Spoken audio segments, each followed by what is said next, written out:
고린도전서 12장. 성도 여러분, 나는 여러분이 성령께서 주시는 선물들에 대해 모르기를 원치 않습니다. 여러분은 이방인으로 있었을 때 말도 못하는 우상의 이끌림을 받았다는 사실을 아실 것입니다. 그러므로 여러분에게 알려드릴 것이 있습니다. 하나님의 성령으로 말하는 사람은 예수님은 저주받은 사람이다 라고 말하지 않으며, 성령을 통하지 않고는 예수님은 주님이시다 라고 말할 수 없습니다. 선물은 다양하지만 성령은 같은 성령이십니다. 섬기는 일은 다양하지만 주님은 같은 주님이십니다. 일하는 것은 여러 가지이지만 모든 사람 속에서 모든 일을 하시는 분은 같은 하나님이십니다. 성령께서 각 사람에게 나타나신 것은 공동의 이익을 얻게 하려는 것입니다. 어떤 이는 성령으로부터 지혜의 말씀을, 다른 사람은 동일한 성령에게서 지식의 말씀을 받았습니다. 또 어떤 사람은 같은 성령으로부터 믿음을, 다른 사람은 병 고치는 능력을, 다른 사람은 기적을 행할 수 있는 능력을, 또 다른 사람은 예언을, 다른 사람은 영들을 구별할 수 있는 능력을, 또 다른 사람들은 다양한 언어로 말할 수 있는 능력을, 어떤 사람은 그 언어들을 통역할 수 있는 선물을 받았습니다. 이 모든 일은 한 분이신 같은 성령께서 하시는 일입니다. 성령께서는 그분이 원하시는 대로 각 사람에게 이런 것들을 나누어 주십니다. 몸은 하나이지만 많은 지체들이 있고, 몸에 지체들이 많이 있지만 한 몸인 것처럼 그리스도도 그와 같습니다. 우리는 유대인이든지 그리스인이든지 종이든지 자유인이든지 모두 한 성령으로 세례를 받아 한 몸을 이루었고, 모두 한 성령을 모시게 되었습니다. 몸은 하나의 지체가 아니라 많은 지체들로 이루어져 있습니다. 발이 나는 손이 아니므로 몸의 일부가 아니다 라고 말한다고 해서 발이 몸의 일부분이 아니라고 하겠습니까? 귀가 나는 눈이 아니므로 몸의 일부가 아니다 라고 말한다고 해서 몸의 일부분이 아니라고 하겠습니까? 온몸이 눈이라면 어떻게 듣겠습니까? 온몸이 귀라면 어떻게 냄새를 맡겠습니까? 그러나 사실 하나님께서는 그분이 원하시는 대로 몸 안에 각각 다른 기능을 하는 여러 지체를 두셨습니다. 모든 것이 하나의 지체뿐이라면 몸은 어디 있겠습니까? 그러나 지금 그런 것처럼 지체는 많아도 몸은 하나입니다. 눈이 손에게 너는 내게 필요 없어 라고 할 수 없으며, 머리가 발에게 너는 내게 쓸데없어 라고 말할 수 없습니다. 이와는 반대로 몸에서 더 약해 보이는 부분이 오히려 요긴하며, 몸에서 고귀하지 못하다고 생각하는 지체를 우리는 더욱 고귀하게 대하고, 볼품없는 부분들을 더 품위 있게 꾸밉니다. 반면에 우리 몸 중에서 아름다워 보이는 부분들은 특별히 그럴 필요가 없습니다. 하나님께서는 몸의 지체들을 함께 모아 부족한 지체들에게 더욱 큰 영광을 주셨습니다. 그래서 우리 몸에 나눔이 없게 하시고 몸의 여러 지체들이 서로 돌보며 살게 하셨습니다. 몸의 한 지체가 고통을 당하면 모든 지체가 함께 고통을 당하고, 한 지체가 영광을 받으면 모든 지체가 함께 기뻐합니다. 여러분들은 그리스도의 몸이며 한 사람 한 사람은 그 몸의 지체입니다. 하나님께서 교회 안에 일할 사람들을 세우셨습니다. 첫째는 사도들이요, 둘째는 예언자들이요, 셋째는 교사들이요, 그 다음에는 기적을 행하는 사람들이요, 또한 병 고치는 능력이 있는 사람들이요, 다른 사람들을 도와주는 사람들이요, 또 지도력이 있는 사람들, 그리고 방언을 말하는 사람들입니다. 모든 사람이 다 사도이겠습니까? 모두가 예언자이겠습니까? 모두가 교사이겠습니까? 모든 사람이 기적을 행하는 사람이겠습니까? 또 모두가 병 고치는 능력이 있는 사람이겠습니까? 모두가 방언으로 말하는 사람이겠습니까? 모두가 방언을 통역하는 사람이겠습니까? 하지만 여러분들은 더 큰 선물을 받도록 간절히 구하십시오. 이제 나는 여러분에게 가장 좋은 길을 보여드리겠습니다. 13장. 내가 사람의 방언과 천사의 말을 하더라도 내게 사랑이 없다면 나는 울리는 종과 시끄러운 꽹과리와 다를 게 없습니다.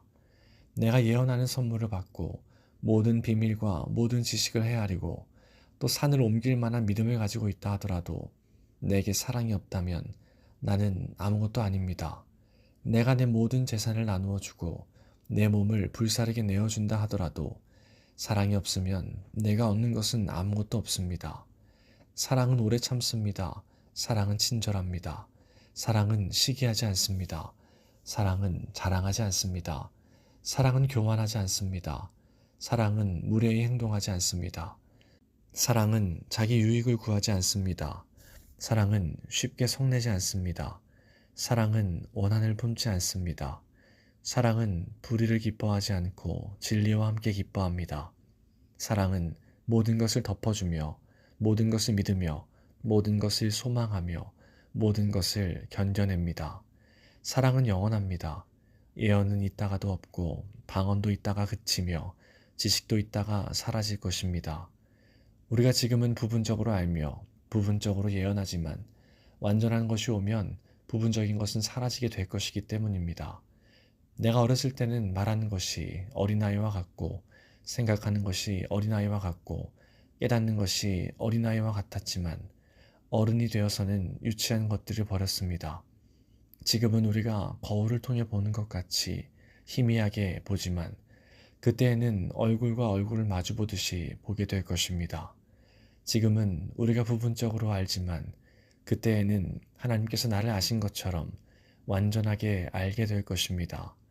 그런즉 믿음, 소망, 사랑 이 세 가지는 항상 있을 것인데 그 중에서 가장 위대한 것은 사랑입니다. 14장 여러분은 사랑을 추구하십시오. 영적인 선물을 간절히 바라되 그 중에서도 특히 예언하기를 구하십시오. 방언을 말하는 사람은 사람에게 말하는 것이 아니라 하나님께 말하기 때문에 그가 하는 말을 알아들을 수 있는 사람이 없습니다. 그 사람은 성령으로 하나님의 비밀들을 말하는 것입니다. 이와는 달리 예언하는 사람은 사람에게 말합니다.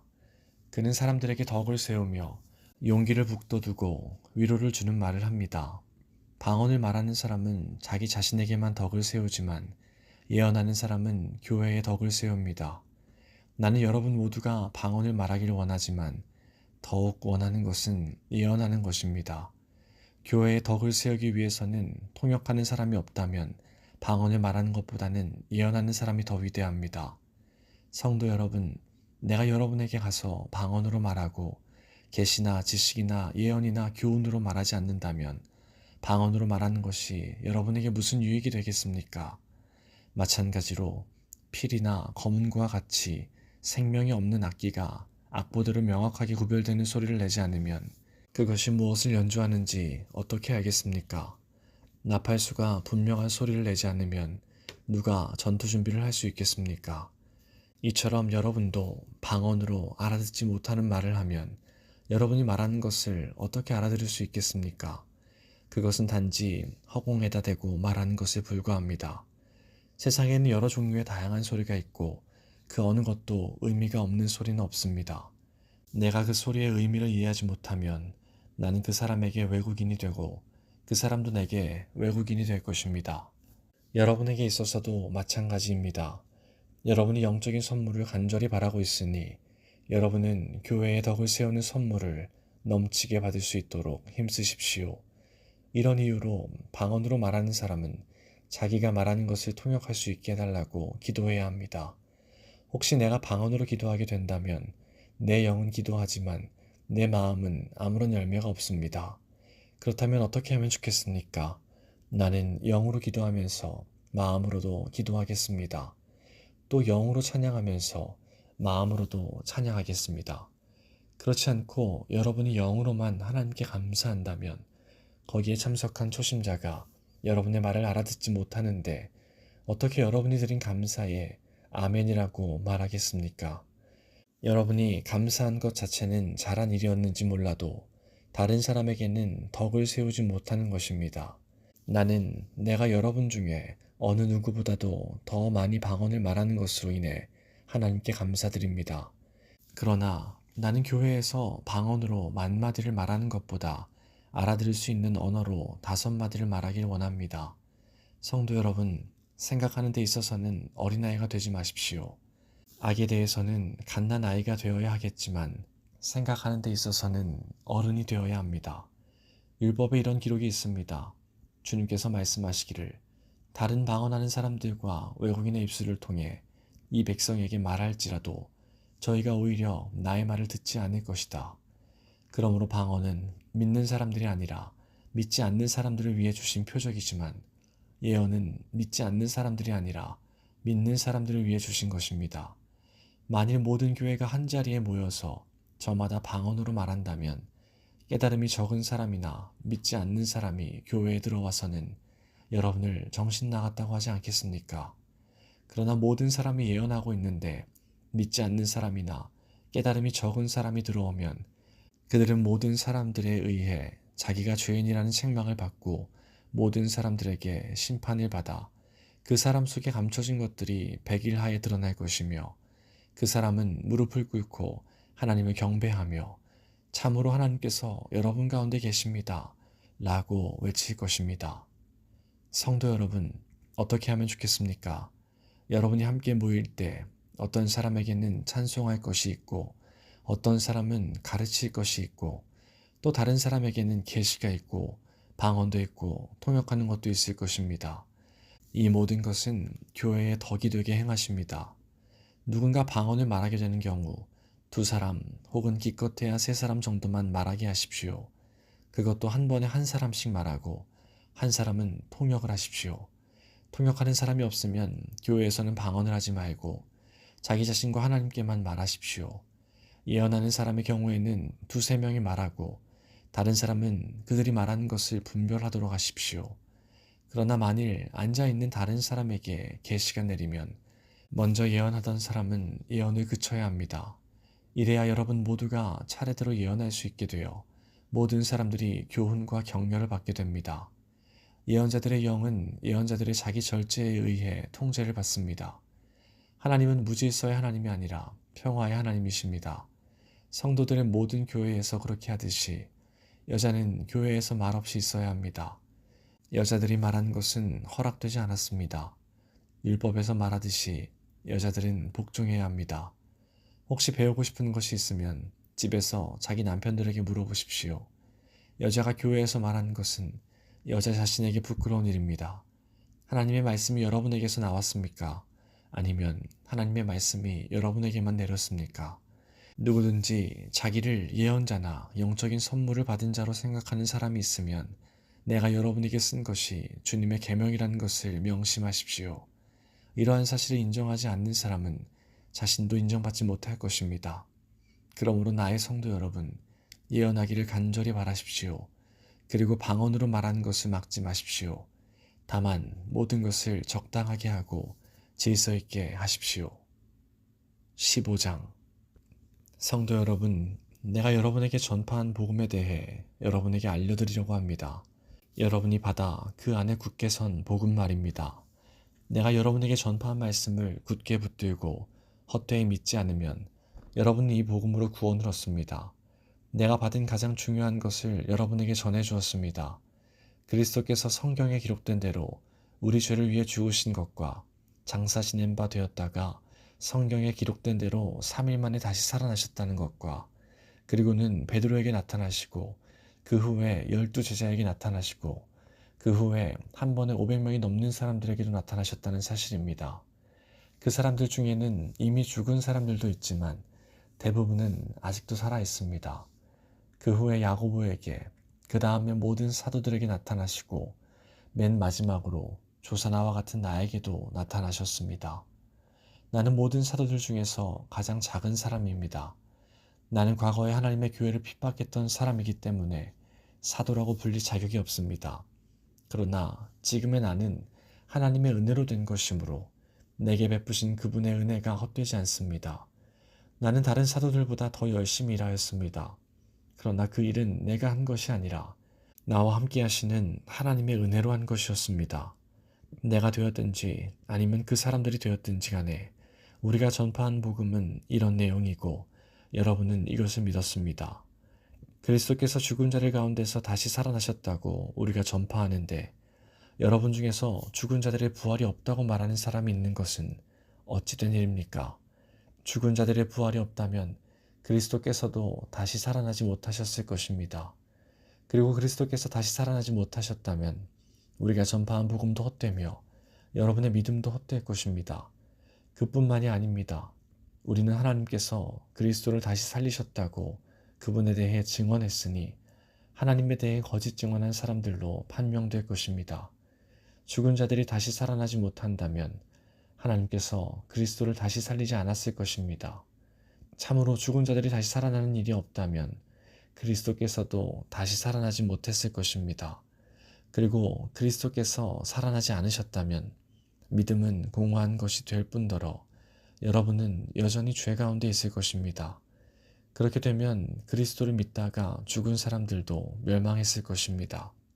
우리가 그리스도 안에서 소망하는 것이 이 세상 삶에 그친다면 우리는 이 세상 어느 누구보다도 불쌍한 사람들일 것입니다. 그러나 이제 그리스도께서는 죽은 자들 가운데서 다시 살아나 잠자는 자들의 첫 열매가 되셨습니다.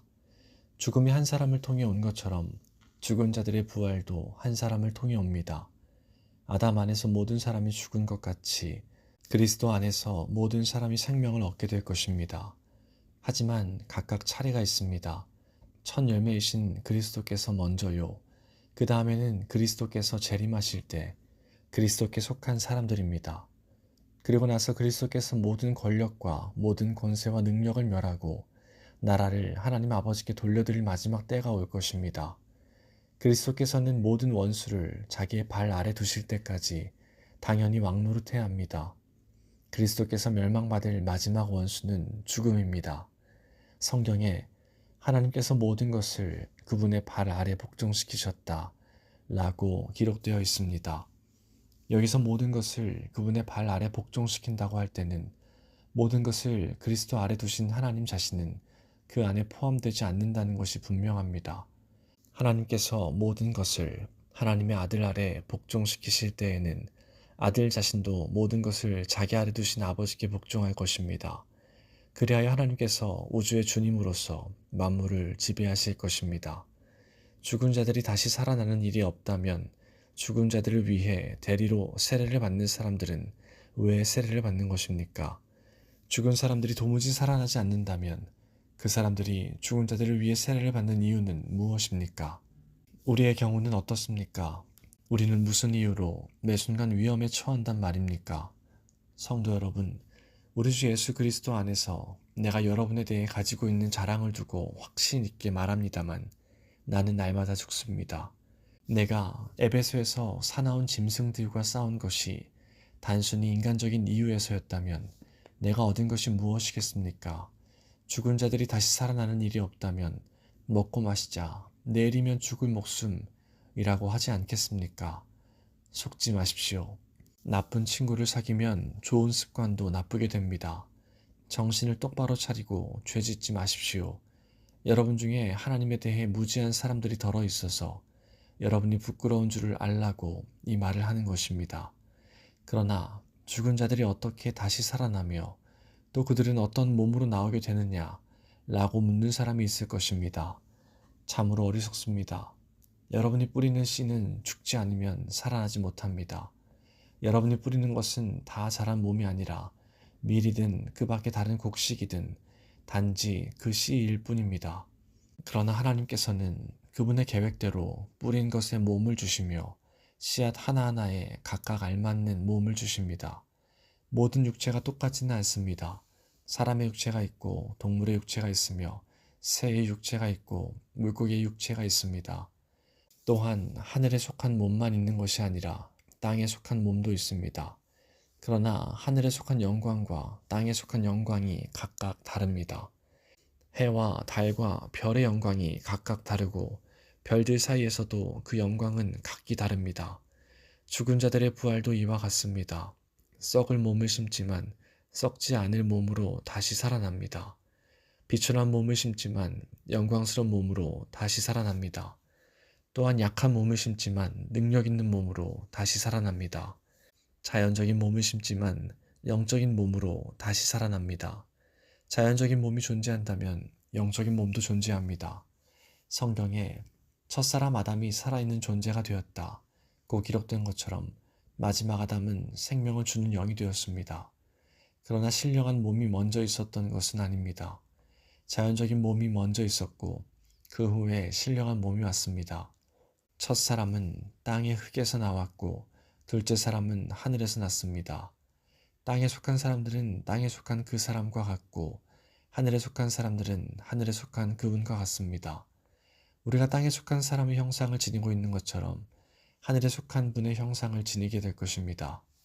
성도 여러분, 내가 분명히 선언하거니와 육체와 피는 하나님의 나라를 상속받을 수 없으며 썩는 것은 썩지 아니하는 것을 상속받을 수 없습니다.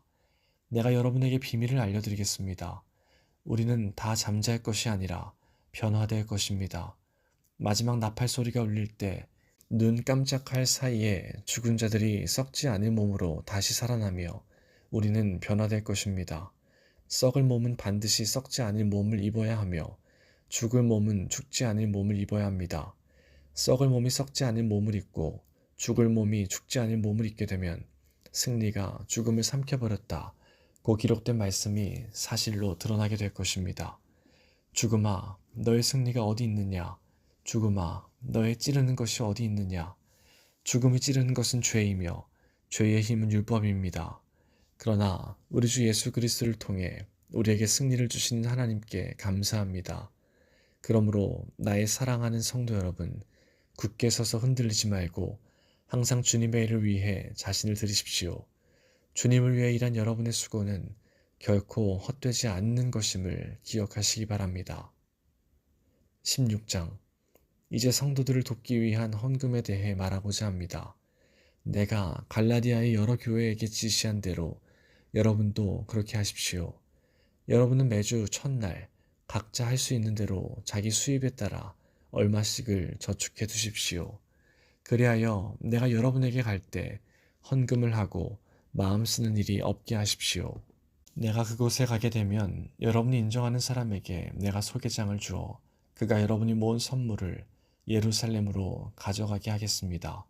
만일 나도 가는 것이 더 좋다면 그들은 나와 함께 갈 것입니다.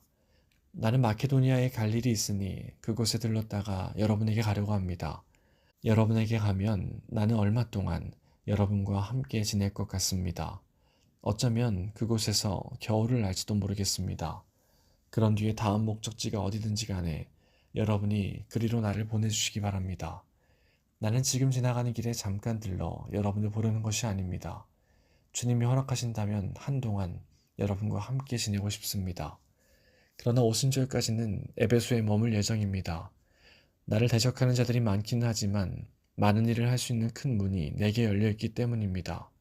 디모데가 그리로 가면 여러분과 지내는 동안 아무런 두려움이 없게 해주십시오. 디모데는 나와 마찬가지로 주님을 위해 일하는 사람입니다. 그러니 아무도 그를 업신여기지 마십시오. 디모데가 평안한 마음으로 내게 돌아오게 해주십시오. 나는 다른 성도들과 함께 디모데를 기다리고 있습니다. 형제 아볼로에 대해서 말씀드립니다. 나는 아볼로에게 성도 여러 명과 함께 여러분을 방문하라고 몇 번 권했으나 지금은 가고 싶은 마음이 없는 것 같습니다. 그러나 아볼로는 기회가 되면 여러분을 보러 갈 것입니다. 깨어 믿음에 굳게 서서 용감하고 강건하십시오. 모든 일을 사랑으로 하십시오. 내가 여러분께 권합니다. 여러분도 아시겠지만 스데바나 집안 사람들은 아가야 지방에서 제일 먼저 그리스도인이 된 가정이며 성도들을 섬기는 일에 헌신한 사람들입니다. 여러분이 이런 사람들과 또 그들과 함께 수고하는 모든 사람들에게 순종하십시오. 스데바나와 브드나도와 아가이구가 와서 나는 참 기쁩니다. 여러분을 만나지 못해 아쉬웠던 것을 이 사람들이 충족시켜 주었기 때문입니다. 이 세 사람들은 내 마음과 여러분의 마음을 상쾌하게 해주었습니다. 여러분은 이런 사람들을 알아주시기 바랍니다. 아시아의 여러 교회가 여러분에게 문안드립니다. 아굴라와 브리스가와 다 함께 이 두 사람의 집에 모이는 교회가 주님 안에서 여러분에게 진심 어린 문안 인사를 드립니다. 이곳에 있는 모든 성도들이 문안드립니다. 여러분은 거룩한 입맞춤으로 인사를 나누십시오. 나 바울은 이 마지막 인사를 내 손으로 직접 쓰고 있습니다. 주님을 사랑하지 않는 사람이 있다면 그 사람에게 하나님의 저주가 임할 것입니다. 주님, 오십시오. 주 예수님의 은혜가 여러분과 함께 하시기를 바랍니다. 나의 사랑이 그리스도 예수 안에서 여러분 모두에게 있기를 기원합니다. 아멘.